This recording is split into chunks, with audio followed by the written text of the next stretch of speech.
Isang magandang araw po sa inyong lahat. Ito po ang inyong abang lingkod, Brad Obis.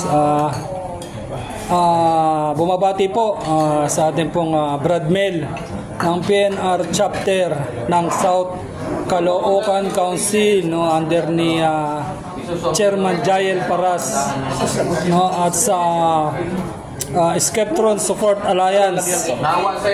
So siya rin pala ang organizer ng Skeptron Support Alliance. At sa ating pong mainit na pagbati sa ating pong mga SSA officer, okay, Sis Vance, kay Sis Raquel, Brad AC, then Brad Vincent, Sis Manilyn, Brad Pastor Miko, Brad Renz.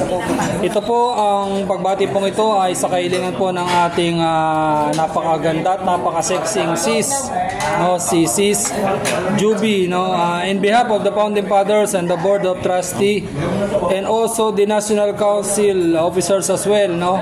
Mabuhay po kayong lahat. God bless you all. More power and long live.